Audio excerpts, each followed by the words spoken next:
Earth, Moon, Sun, and planets in orbit. We never wondered why the things that surrounded us are shaped like that. Rather than taking things for granted, we can learn how the world works geometrically. This is an episode about circles.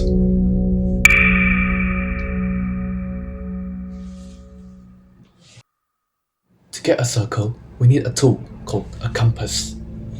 We set the center with the spike, and then we draw it with the inscriber. Watch what happens. Except we have just a regular circle, but the property is amazing. You have infinite symmetry. No matter what you rotate or fold, it will always be congruent. Famous theorems have been developed coming from just a circle. South's theorem, Descartes' casing circles, and butterfly theorem, many more that involves it. Suppose we draw a diameter and an arbitrary point on the circumference.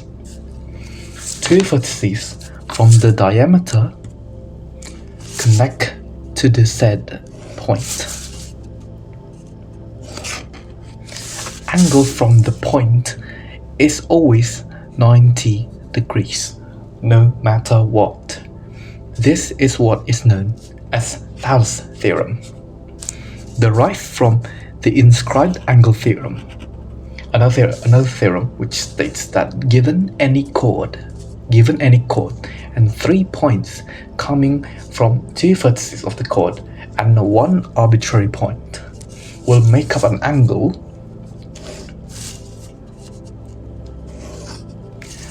that is half of the angle coming from the same two vertices, with the center of the circle as the third point of the triangle.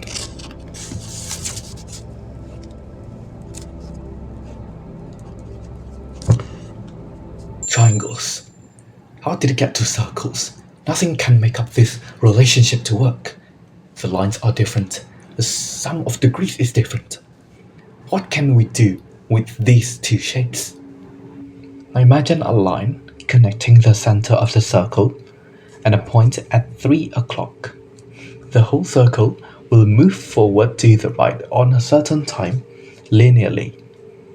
Alongside the movement, the line will rotate with the center as the pivot one full turn counterclockwise. Suppose that another point along with the rotation. We create a right triangle with the line here as the hypotenuse. Each angle faces an edge.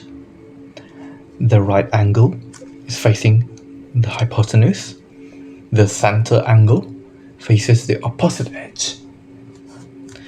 And the other edge, which is the adjacent edge. Let's label each one A, and then the B, and then this one C. A is being BAC, and B is ABC, and C being ACB. You get the whole idea.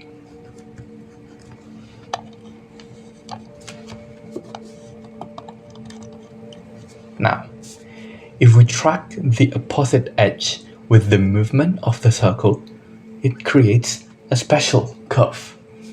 This is sine wave. Likewise, if we track the width of adjacent edge, you get a cosine wave. This relation is what makes triangle so special. We can make a specific triangle just from circles alone. Now, calculator can only help you find the exact value of trigonometry function, not finding measurements. And that's what makes mathematics beautiful. You find pleasure from getting what you have understood. Imagine a 100-meter road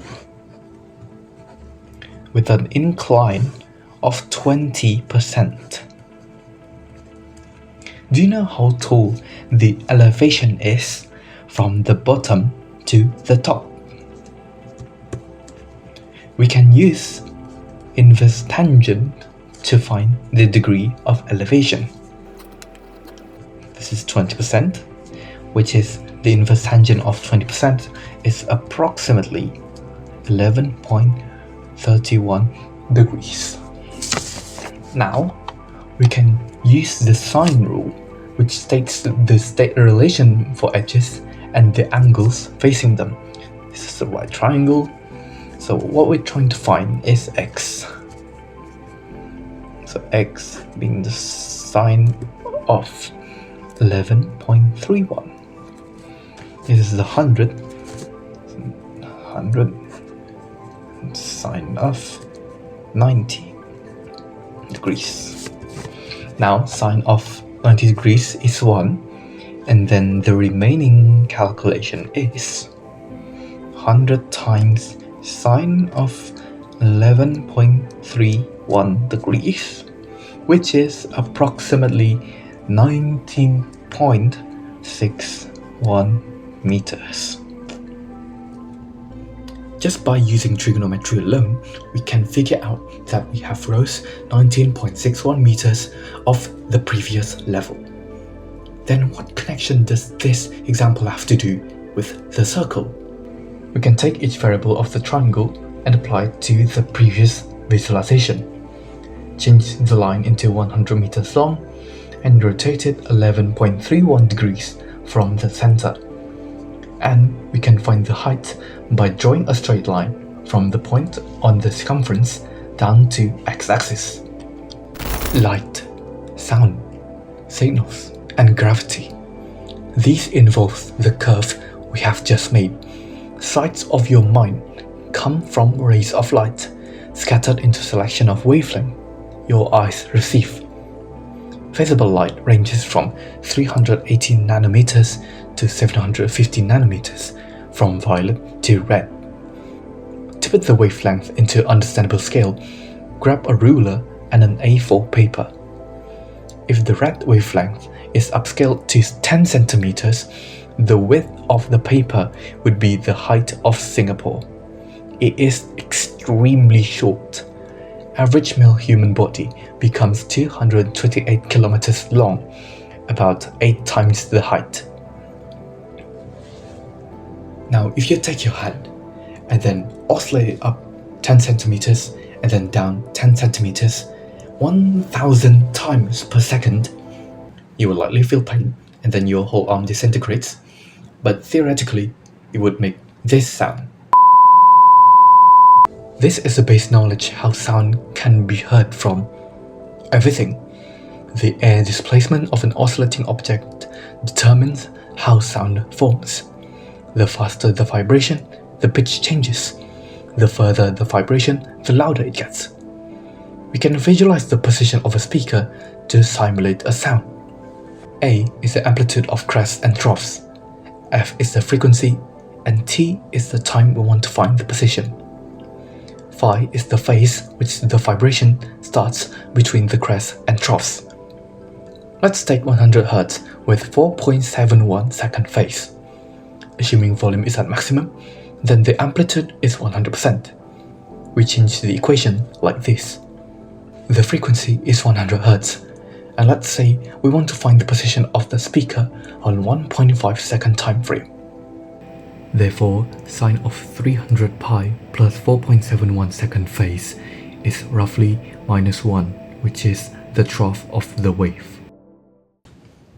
I hate to break the news now, but we don't live on a spherical world. We live on spheroid Earth. The Earth's spin and gravity don't make it a ball, rather a little bit squished on the top and bottom, making the equator 21 kilometers longer. Every celestial object is a spheroid. Earth, Moon, Sun.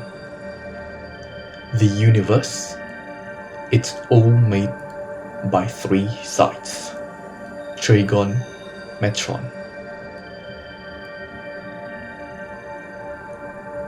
Thank you for watching.